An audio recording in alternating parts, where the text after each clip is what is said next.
Moving to our right over here, we've got another couple of pieces, a Korg mini log and a Poly 802. The mini log, I actually gigged with this kind of exclusively, this and that VR09 for probably about, I don't know, 4 months or something. It was just these two. And it's a great little solo synthesizer. It's got some great pads, things like that. The 4-voice limitation is a bit of a drag. I got used to the mini keys, but I love the fact that it's got built-in delay. I don't think this one has the reverb, but it's a really intuitive interface, really easy to move around. The filter knob, got this great big filter knob, so you can get to stuff real, get to the filter really quickly and everything. Fun little piece. Great starter synthesizer too for anyone wanting to get into this. They're about, I see them as low as $350, but you can grab one of these and you can learn synthesis pretty quickly, I would say. It's a good piece. Down here, another 80s classic. This I think is my 4th Poly 800. I've owned several of these, and I got this one for real cheap. And it is what you think it is. It's just a nice, good. It's great for pads and some things like that. It's don't go to it a whole lot, but it's one of those things that there's just something about it that makes me feel like I must have one in my studio at all times. So, these are not original. These are aftermarket faders. I think they came off of a Mackie or something. So, all right, moving over here. This is an interesting little corner of the studio. This is my, this is the mini module rig. And the way I have this set up is I'm using the upturned lid of my Rhodes as a table top to put several things. So from left to right, I've got the 2 of the Roland Boutique modules, the GX03P and the SH01. Well, they call it the GX03, but so these are basically like 4-voice versions of the originals, and they sound, I honestly think they sound pretty darn good.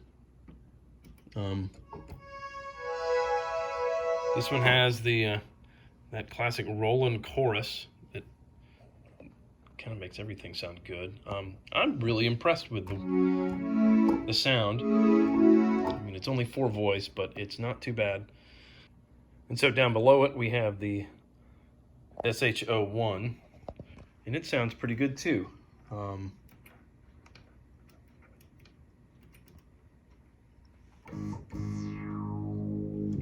Has a sequencer built into it.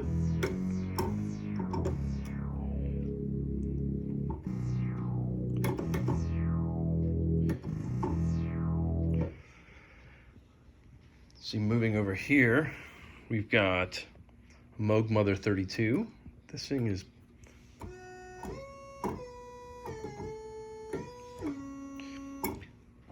single oscillator.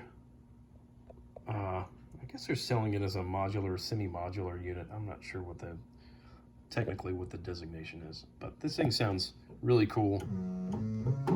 I would call it a noisemaker, but it can be quite musical. Of course, it's got that classic filter on it that sounds really good. See if I can get this thing kind of squelchy a little bit.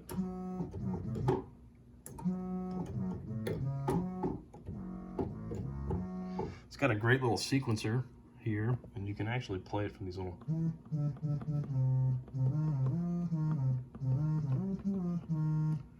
So you can get some really, this 32 point patch bay over here can really, that's where all of the magic happens on this piece.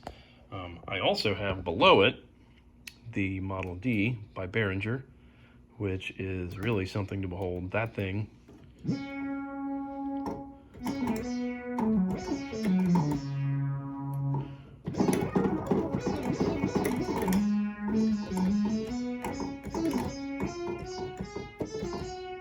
love this thing. And a lot of times I'll actually combine the two. I don't know if you can hear the Mother. There we go. Mother got loud there. So the way I have this whole rig set up is I've got this controller over here. I wanted to have sort of a dedicated station for these pieces where I wasn't tied to running everything through Logic. I wanted to just have a controller that was controlling these items specifically, and I didn't have to go through the computer. So I've got this old K1, Kawai K1. This was actually my first, this is my first synthesizer that I got when I graduated from high school many years ago. And I come out of it into this really, I mean, insanely old Moog MIDI Express. I think this thing is from like 93 or 94. It's so old I can find very little documentation about it online. But it works, and so I send MIDI out to these 4 devices using this as a controller. So I can actually run all 4 of these simultaneously if I want. And as it happens, I have MIDI coming out of this into these 3 pieces as well.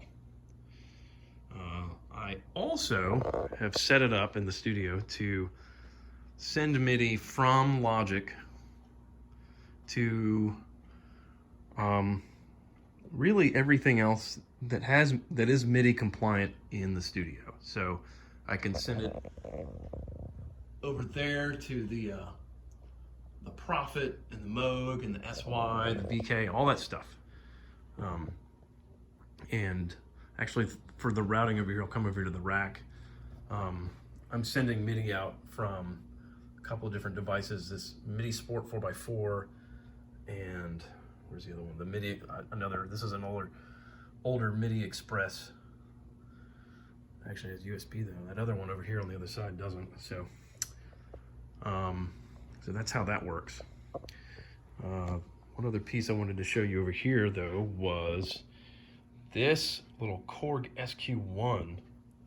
This thing, I have it routed to the Model D, and this thing does some really cool stuff. It was made to go along with the MS-20, so it actually sounds quite cool with that. But you can send it to anything. So I'm running CV out here, as you can see, and going into this guy. And so now we can just have a field day, making a bunch of squelching sounds. Let's just see what happens when we just mess with this. You know. So you can make noise to your heart's delight here with this piece. Okay, I think one last thing I'll show you is really the main heart of everything is the Mac. I use Logic 10. I haven't done the 10.5 upgrade yet, but of course I've got a stack of software that I use. A couple other things I might show you over here. I use this Nectar 49, Impact LX49, as my main controller. Actually, I do most of my MIDI tracks using that. And this little Rolly blocks thing. This is the smaller version of the Rolly. It comes with this little control pad. And this thing is super cool. Comes with its own software. If you really know what you're doing, you can actually, I haven't quite dug into it yet, but I would love to be able to control other synths in the room from this. But as I was saying earlier, really that's the goal here. Is this is the command center where I can send MIDI from here to any other device in the room, which is what makes this workflow so flexible. A couple other things I have over here in the rack. There's not a lot to speak of over here. I've got a Roland D110. There's supposed to be a Proteus 2000 right there. It's on loan to a friend. Here's the TX81Z, Sapphire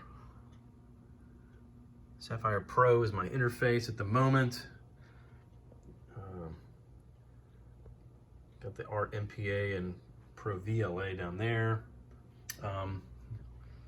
Also picked up this TAC 3440 for dumping some demos down. Haven't used it to do any tracking or bouncing or anything of that nature yet, but hopefully I can get into that and see if that is worth getting into. So anyway, that is the studio. Hope you enjoyed the tour. And